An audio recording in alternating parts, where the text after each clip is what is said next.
Sabe, às vezes a lição mais poderosa na história de um grande líder não está nas vitórias, mas no seu erro final. Hoje, a gente vai mergulhar em como o fim da jornada de Moisés, um dos maiores profetas de todos, carrega um aviso que é assim, super atual e crucial. Bora lá? Pensa só, o livro de Deuteronômio fecha com essa frase. Não é pouca coisa. Não dá para negar o tamanho de Moisés, né? Ele era único, um líder com uma conexão com o divino que, olha, ninguém mais teve igual. E é exatamente por isso que a sua última lição é tão profunda e, de certa forma, tão trágica. Então, só para a gente ter uma ideia do legado dele, a narrativa bíblica basicamente o coloca numa categoria só dele, sabe? Destacando todos os sinais e maravilhas que ele realizou. Mas aqui está o pulo do gato. O texto deixa muito claro que Moisés era um canal, um instrumento. A força por trás dos milagres, de todos aqueles grandes feitos, não vinha dele. E essa é a chave para a gente decifrar o resto da história.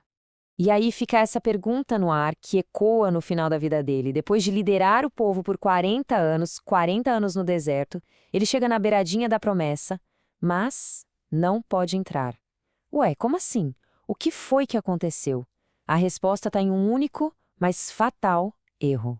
O incidente que selou o destino de Moisés aconteceu num lugar chamado as Águas de Meribá. É um momento de muita pressão, sabe? De frustração e de um erro que mudou absolutamente tudo. A coisa toda acontece mais ou menos assim. O povo cansado, com sede, começa a reclamar com Moisés. Ele, por sua vez, já no limite, depois de décadas liderando, fica frustrado. E é nesse momento de fraqueza que ele fala com o povo de um jeito que dá a entender que ele e Arão é que iam tirar água da rocha, não Deus. Um deslize pequeno, mas com uma consequência gigante. E essa atitude do Moisés teve um nome bem específico, uma profanação da santidade de Deus. O que é isso na prática? Basicamente, ele, por um momento, jogou uma sombra sobre quem era o verdadeiro autor do milagre. Ele se colocou, mesmo que por um segundo, no lugar de Deus. E foi exatamente por isso que ele foi barrado. Ok, agora vamos sair um pouco da história do Moisés e pensar no princípio por trás disso tudo. Porque essa história, na verdade, nos leva para uma verdade fundamental sobre o poder divino e o crédito que a gente tenta levar. E aqui, a fonte que a gente está usando mostra um contraste que é, nossa, essencial. De um lado está essa tentação humana, sabe? A de achar que os resultados vêm da gente, que o milagre pode ser feito em nosso nome. Do outro, a verdade teológica nua e crua. A fonte de todo o poder, de toda a bênção, vem exclusivamente de Deus. É exatamente essa a armadilha. Essa sedução, sabe? De acreditar os resultados para nós mesmos. Seja pela nossa força, nosso carisma, nossa habilidade, nossa estratégia. A história de Moisés serve como um poderoso lembrete de que os frutos do trabalho divino não pertencem a quem foi usado para plantar. Tá, mas e daí? O que essa história de milhares de anos atrás tem a ver com a gente hoje? Bom, é aqui que a análise fica mais séria e mais próxima da gente. Pois é, a lição lá de Meribá não é só poeira nos livros de história. A fonte que a gente analisou bate muito nessa tecla. Ela é um alerta que continua piscando, bem na nossa cara. A mesmíssima tentação que Moisés enfrentou continua por aí, só que com outras roupas.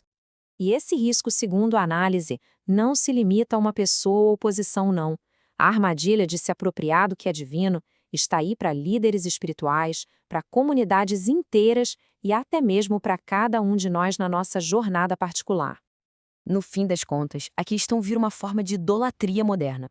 É o perigo de, sutilmente, tirar Deus do centro e colocar outra coisa ou outra pessoa no seu lugar. E esses ídolos modernos podem ser várias coisas, né? A exaltação exagerada de figuras humanas, a confiança cega em estruturas e organizações, ou a dependência de métodos específicos, como se fossem eles, e não Deus, a garantia do sucesso ou da bênção.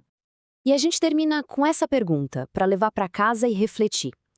A lição final de Moisés nos força a olhar para dentro e perguntar: em que áreas da nossa vida, da nossa comunidade ou do nosso trabalho, a gente corre o perigo de ofuscar o verdadeiro autor e tomar para nós uma glória que nunca nos pertenceu? É um aviso poderoso, vindo do final da vida de um dos maiores líderes da história.